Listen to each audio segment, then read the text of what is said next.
죽은 이들의 뼈 위로 쟁기를 끌어라. 올가 토카르추크 장편 소설. 최성은 옮김. 민음사. 2. 테스토스테론 자폐증. 주인의 문간에서 굶주리는 개는 국가의 패망을 예견한다. 윌리엄 블레이크의 시 순수의 전조에서. 괴짜는 따뜻한 차를 마시자며 나를 자신의 집으로 초대했다. 나는 그런 그가 고마웠다. 지칠 대로 지친 데다 싸늘하고 텅 빈 집으로 돌아갈 생각을 하니 우울했던가 보다. 몇 시간 전부터 괴짜의 집에 머물고 있는 왕발의 개와 인사를 나누었다. 나를 알아보았는지 내가 나타나자마자 개는 확연히 기쁜 내색을 했다. 꼬리를 살랑살랑 흔드는 걸 보면 예전에 나한테서 도망쳤던 일은 잊은 게 틀림없다. 개들 중에는 때때로 바보스러운 종들이 있는데 이 개는 확실히 그런 부류의 모양이다. 우리는 부엌의 나무 테이블 앞에 앉았다. 테이블이 어찌나 깨끗하고 말끔한지 뺨을 갖다 대도 될 정도였다. 그래서 나는 그렇게 했다. 피곤해요? 그가 물었다. 이곳의 모든 게 밝고 깨끗하고 따뜻하고 아늑했다. 깨끗하고 따뜻한 부엌을 갖는다는 건 인생에서 얼마나 큰 행운인가. 하지만 여태껏 나는 그런 행운을 누리지 못했다. 내게는 정리정돈의 재능이 없었다. 안타깝지만 언제부턴가 나는 나의 그런 성향에 익숙해져 버렸다.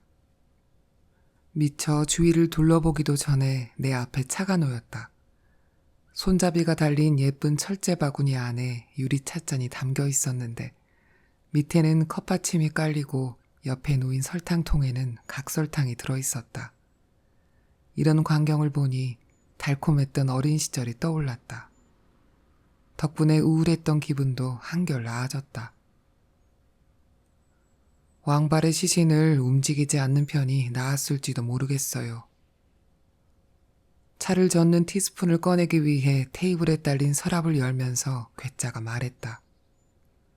개는 계속해서 괴짜의 발밑을 빙글빙글 맴돌았다.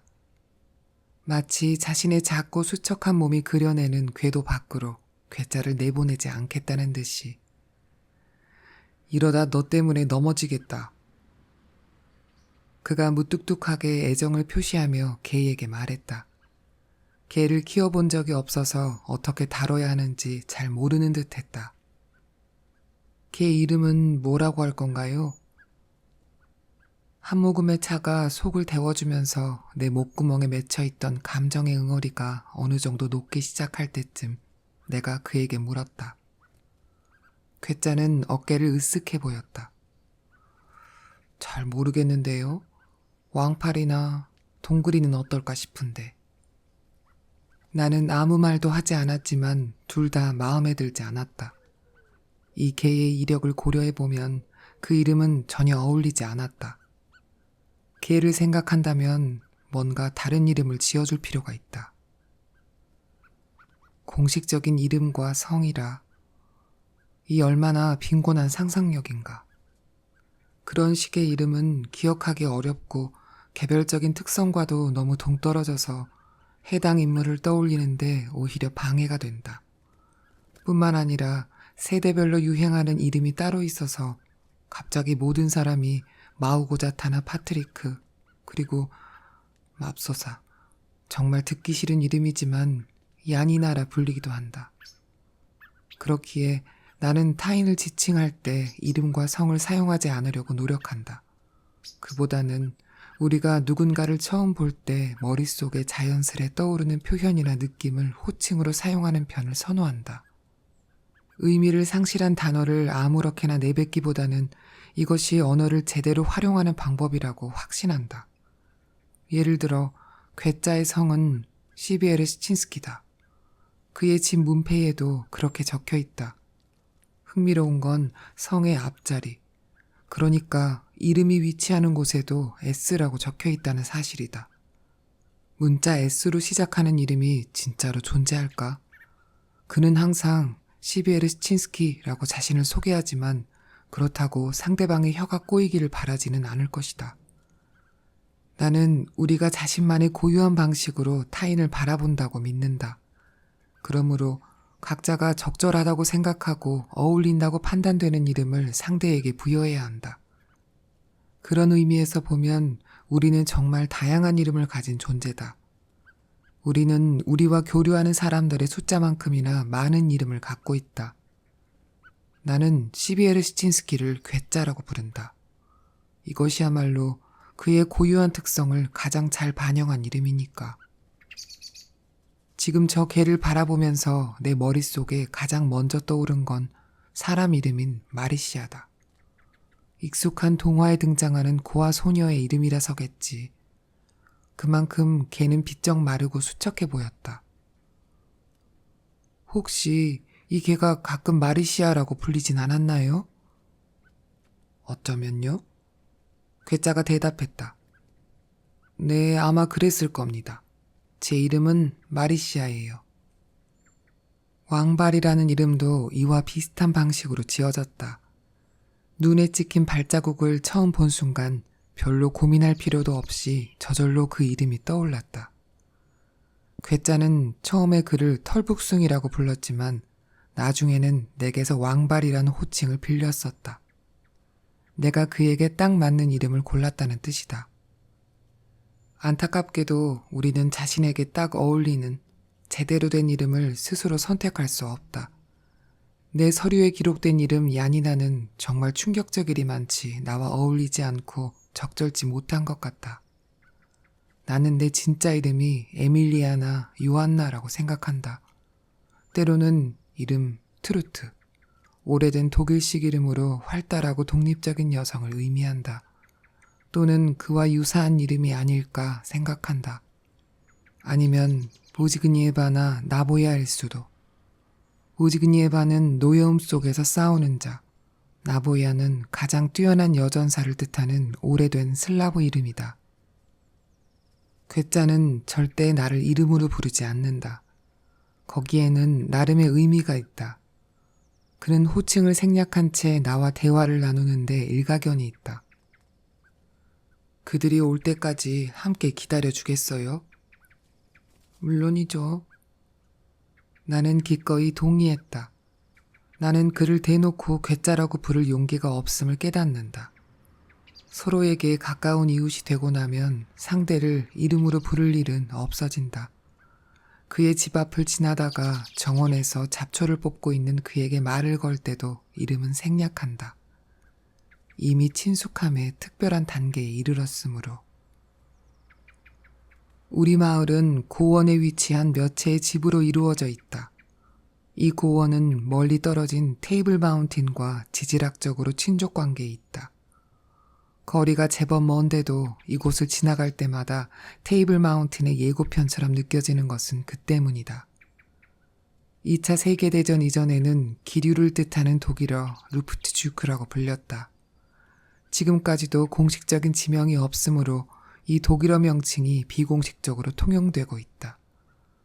지도상으로 확인할 수 있는 건 도로와 집 몇 채가 전부이고 거기에는 아무런 글자도 없다.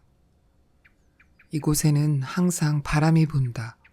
서쪽에서 동쪽으로, 체코에서 폴란드로, 산을 통과해서 공기의 파장이 밀려온다. 겨울이면 바람이 더욱 거칠고 매서워져서 굴뚝에서 울부짖는 소리가 들린다. 여름에는 잎사귀를 흩뜨려 놓으며 바스락거리는 소리를 낸다. 이곳은 한순간도 고요한 적이 없다. 1년 내내 지낼 수 있는 번듯한 집 한 채를 도시에 마련할 정도의 여유를 가진 사람도 꽤 있지만 이런 시골에 소박하고 유치한 형태의 집을 짓고 사는 이들도 있다. 이곳의 집들도 대부분 유치한 모양으로 지어졌다. 가파른 지붕에 조그만 창문이 뚫린 작고 땅딸막한 집. 대부분 전쟁 전에 지어졌는데 긴 벽은 동쪽과 서쪽으로 향하고 짧은 벽 중 하나는 남쪽을, 그리고 헛강과 인접한 또 다른 짧은 벽은 북쪽을 향하는 구조다. 작가가 사는 집만 독특하게 사방으로 테라스와 발코니가 있는 형태다. 겨울마다 마을 주민의 대부분이 고원을 떠나는 건 그리 놀라운 일이 아니다. 10월부터 4월까지 이곳에서 사는 게 얼마나 힘든지는 내가 잘 안다. 매년 폭설이 쏟아지면서 바람은 곳곳에 다양한 형태의 눈 둔덕을 쌓는다. 최근에는 기상 변화 때문에 전반적으로 따뜻해졌지만 고원은 예외다. 오히려 기온이 더 떨어졌다. 특히 2월에는 많은 양의 눈이 오랫동안 내리면서 강추위가 계속되고 심지어 수차례나 영하 20도까지 떨어지곤 한다. 4월 말이 되면 비로소 겨울이 끝난다. 도로는 황폐해지고 지자체에서 한정된 예산으로 복구하려 했던 모든 것이 서리와 눈에 의해 망가져 버린다.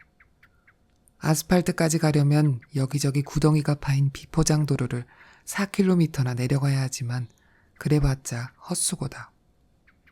쿠도바행 버스는 매일 아침 산 밑에서 출발했다가 오후에나 돌아오기 때문이다. 낯빛 창백한 마을 아이들이 방학을 맞는 여름이면 그나마도 아이의 운행이 중단된다. 이곳을 통과하는 고속도로는 하나뿐이다. 그 도로는 마치 마술사의 지팡이처럼 눈에 띄지 않게 이 작은 시골을 중소도시의 교외로 탈바꿈시킨다. 누구든 원한다면 이 고속도로를 따라 브로츠와프나 체코까지도 갈 수 있다.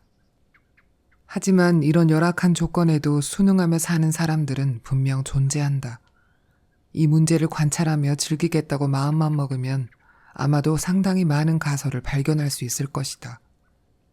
특히 심리학과 사회학 쪽에서 다양한 근거를 제시하겠지만 사실 나는 이러한 주제에 흥미가 없다. 대표적인 예가 괴짜나 나 같은 사람들이다. 우리는 겨울에 용감하게 맞서는 중이다. 이걸 폴란드어로는 이 말을 들이민다 라고 표현한다. 이 얼마나 바보 같은 표현인가. 실제로 우리는 뭔가와 정면으로 맞설 때 이마가 아니라 아래턱을 앞으로 내밀며 호전적인 태세를 갖춘다. 동네 어귀를 서성대는 거친 사내들처럼 말이다. 누군가가 별로 우호적이지 않은 말로 자극하면 그들은 턱을 내밀며 공격적으로 반응한다. 그래서 그게 뭐 어쨌다고. 어떤 의미에서 보면 괴짜나 나 또한 그렇게 겨울을 자극하는 중이다. 하지만 겨울은 우리를 철저하게 무시한다. 별난 늙은이들, 한심한 히피족이라며 세상이 우리를 무시하듯이. 겨울은 이곳의 모든 것을 새하얀 솜니불로 덮으면서 낮 시간을 최대한 단축하는 임무를 수행한다. 그래서 깜빡 잊고 너무 늦은 밤까지 깨어있으면 이튿날 오후 어둠 속에서 눈을 뜰 수도 있다. 솔직히 고백하자면 작년부터 이런 일이 내게도 점점 자주 일어나고 있다. 우리의 머리 위에 펼쳐진 시골 하늘은 칙칙한 화면처럼 어둡고 낮다. 거기서 구름은 끊임없이 치열한 사투를 벌인다. 우리의 집들은 그래서 존재한다. 우리를 하늘로부터 보호하기 위해서. 그렇지 않으면 작은 유리공처럼 투명한 우리의 몸속 깊은 곳까지, 아니 우리의 영혼까지 파고들 것이다. 만약 영혼이란 게 정말 존재한다면 말이다. 춥고 어두운 동절기에 몇 달 동안 괴짜가 뭘 하는지는 나도 잘 모른다. 그와 나는 서로 긴밀히 연락을 취하는 사이가 아니기 때문이다. 하지만 솔직히 더 많은 왕래를 했으면 싶긴 하다. 우리는 며칠에 한 번 얼굴을 보고 인사를 나누는 게 고작이다. 이렇게 어쩌다 서로를 티타임에 초대하기 위해서 이 먼 곳까지 이주한 건 아니기에. 괴짜는 내가 이곳에 이사 온 지 1년 뒤에 집을 샀는데 이전의 삶에서 아이디어와 재력이 고갈되어 새로운 삶을 시작하기로 결심한 인물의 전형처럼 보였다. 듣기로는 예전에 서커스단에서 일했다고 하는데 거기서 그가 회계사였는지 아니면 고개사였는지는 모르겠다. 나는 그가 고개사였다고 생각하고 싶다. 그래서 그가 다리를 절뚝거릴 때마다 1970년대 그 아름다웠던 시절에 공연을 하며 특별한 동작을 수행하던 중 어떤 일이 벌어져서 그만 그의 손이 바를 놓쳤고 그래서 높은 곳에서 톱밥이 깔린 바닥으로 추락한 게 아닐까 상상해본다. 하지만 다시 생각해보니 회계사도 나쁜 직업은 아니라는 사실을 인정해야 할 듯하다. 정리정돈에 대한 회계사 특유의 애착은 내게 항상 말할 수 없는 존경과 감탄을 불러일으킨다. 괴짜의 정리벽은 그의 작은 앞마당에서 바로 확인할 수 있다. 그의 마당 구석에는 겨울철 땔감이 나선형으로 배열되어 특별히 고안된 끈에 가지런히 묶여있다. 덕분에 장작 더미는 황금 비율을 뽐내며 깔끔하게 쌓여있다. 그가 고안한 끈은 이 지역의 특별한 예술품이나 다름없다. 이 아름다운 나선형의 질서를 무시하고 지나치기는 어렵다. 그래서 나는 그의 집 앞을 지나갈 때마다 잠시 걸음을 멈추고 손과 정신이 빚어낸 이 건설적인 협업에 감탄하곤 한다. 장작 쌓기와 같은 지극히 사소한 노동이 우주의 완벽한 움직임을 대변할 수 있다는 건 정말 놀라운 일 아닌가.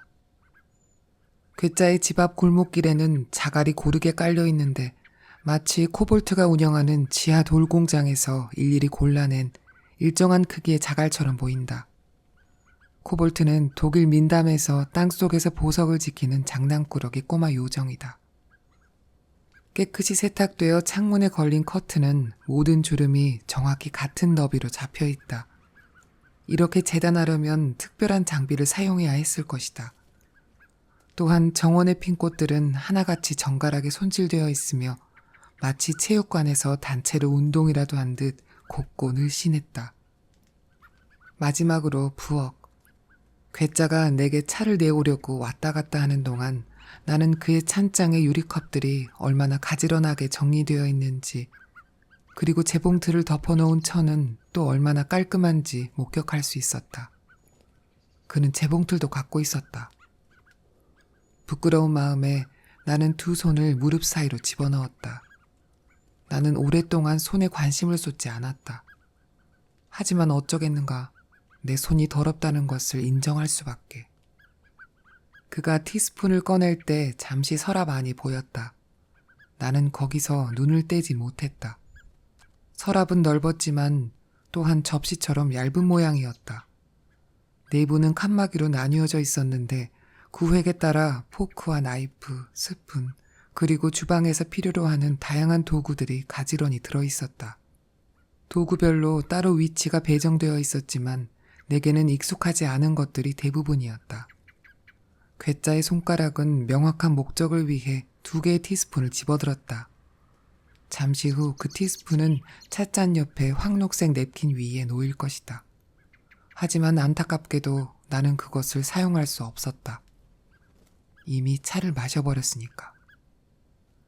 괴짜와 대화를 나누는 건 쉬운 일이 아니었다. 워낙 과묵한 사람이라 말을 걸기가 힘들었고 그러다 보니 차라리 입을 다무는 편이 수월했다. 평소 유독 대화를 나누기 힘든 상대가 있는데 대부분은 남자다. 이와 관련하여 나는 나름의 이론을 갖고 있다. 나이가 들어감에 따라 많은 남자들이 테스토스테론 자폐증을 경험한다. 사회적 지능과 의사소통 능력이 점차 감소되고 생각을 표현하는 능력이 약해지는 증상이다. 이러한 증상에 시달리는 사람은 점차 말이 없어지고 수많은 생각의 갈림길에서 길을 잃은 듯한 혼돈에 빠지게 된다. 또한 다양한 도구와 기계류에 관심이 집중되고 2차 세계대전이나 정치인 또는 악당과 같은 유명 인사의 이력에 흥미를 느낀다. 반면 소설을 읽을 수 있는 능력은 거의 사라진다고 봐야 한다. 테스토스테론 자폐증은 인물에 대한 심리적인 이해를 방해한다. 나는 괴짜가 이런 증세에 시달리고 있다고 생각했다. 하지만 그날 새벽에는 상대가 누구든 원활한 대화를 요구하기 힘든 상황이었다. 그만큼 우리는 둘 다 기운이 빠져 있었다. 한편 나는 큰 안도감도 맛보았다. 이따금 자신의 정신적 선호도 따위는 무시한 채 거시적인 관점에서 생각해보면 어떤 인간이 그동안 저지른 행위의 총합을 근거로 그 인간의 삶은 타인에게 유익하지 않다는 결론에 다다를 수 있다. 누구나 내 말이 맞다는 걸 인정하리라고 확신한다. 나는 괴짜에게 차 한 잔을 더 달라고 했다. 예쁜 티스푼으로 차를 저어보고 싶었기 때문이다. 언젠가 경찰이 왕바를 고발한 적이 있어요. 과자 접시를 마른 수건으로 닦던 괴짜가 잠시 손길을 멈췄다. 개 때문에? 네, 그리고 밀렵 때문에요. 그와 관련해서 고발 편지를 보낸 적도 있어요.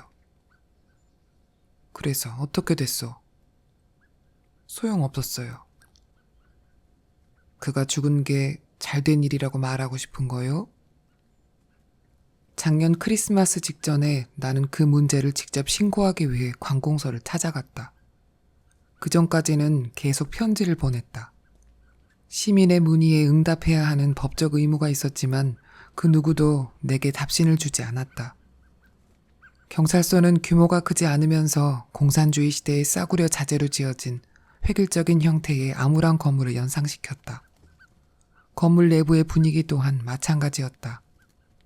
유성 페인트로 코팅된 벽에는 종이가 덕지덕지 붙어 있었는데 전부 공보라는 제목을 달고 있었다. 기왕 말이 나왔으니 말인데 이 얼마나 끔찍한 단어인가. 경찰은 사체나 동거인처럼 유달리 혐오스러운 단어를 자주 사용한다. 내가 이 명왕성의 신전에 들어서자 처음에는 나무로 만든 가리개 뒤에 앉아있던 젊은 청년이 나를 돌려보내려 했고 나중에는 그의 상사도 나를 막았다. 하지만 나는 서장을 만나고 싶다고 고집을 부렸다. 나는 저들이 결국에는 인내심을 잃고 나를 서장의 면전으로 안내할 거라고 확신했다. 하지만 상당히 오랫동안 기다려야만 했다. 오늘 중으로 장을 봐야 하는데 식료품 가게가 문을 닫을까 봐 걱정이 됐다. 마침내 해가 기울기 시작했다. 그것은 지금이 오후 4시 무렵이고 내가 2시간 이상을 기다렸다는 뜻이다. 마침내 경찰서가 문을 닫기 직전 젊은 여성이 복도에 나타났다. 안으로 들어오세요. 이런저런 공상에 잠겨있던 나는 정신을 가다듬었다. 경찰서장을 만나기 위해 여자의 뒤를 따라 서장의 집무실이 있는 위층으로 향하면서 나는 생각을 정리했다. 경찰서장은 내 나이쯤으로 보이는 뚱뚱한 체구의 남자였다. 하지만 그는 나를 마치 자기 어머니, 심지어 할머니 또래를 대하는 듯 대했다. 그는 나를 흘끗 쳐다보면서 말했다. 자, 그럼 자리에 앉으실까요? 이런 식으로 거드름 피우는 말투를 사용하면 시골 출신인 자신의 이력을 감출 수 있다고 생각하는 것 같았다. 서장이 목청을 가다듬으며 다시 말했다. 앉으세요, 부인. 속으로는 나를 할망구라고 부르고 있을 게 뻔했다. 고발의 수위를 좀 더 높이면 늙은 여편네, 망령된 노파, 아니면 미친 여자쯤으로 여길 테지. 나는 그가 어떤 혐오감을 갖고 내 모습을 관찰하고 있는지, 그리고 내 취향에 대해 얼마나 부정적으로 평가하고 있는지 적나라하게 느낄 수 있었다. 내 머리 모양, 옷차림, 그리고 아첨을 모르는 말투 하나하나가 그의 마음에 들지 않는다는 것도 알 수 있었다. 그는 점점 더 노골적으로 비호감을 드러내며 내 얼굴을 훑어보았다. 덕분에 나도 서장에 대해 많은 것을 알아낼 수 있었다. 그는 성미 급한 다혈질에 술을 많이 마시고 기름진 음식에 취약한 인간이었다. 내가 진술하는 동안 그의 커다란 대머리는 뒷목에서부터 코끝까지 점점 붉어졌다. 또한 두 뺨에는 전시에 새긴 괴상한 문신처럼 팽팽하게 확장된 핏줄이 도드라졌다. 타인을 지배하고 그들을 복종하게 만드는 데 익숙한 사람. 쉽게 울컥하는 성격이었다. 전형적인 목성이다. 또한 나는 그가 내게 하는 말을 대부분 이해하지 못한다는 것도 알았다. 나의 주장이 그에게는 낯선 내용이기도 했지만 그가 구사하는 어휘력에도 한계가 있었기 때문이다. 게다가 그는 자신이 이해하지 못하는 모든 것을 무조건 멸시하는 유형이었다.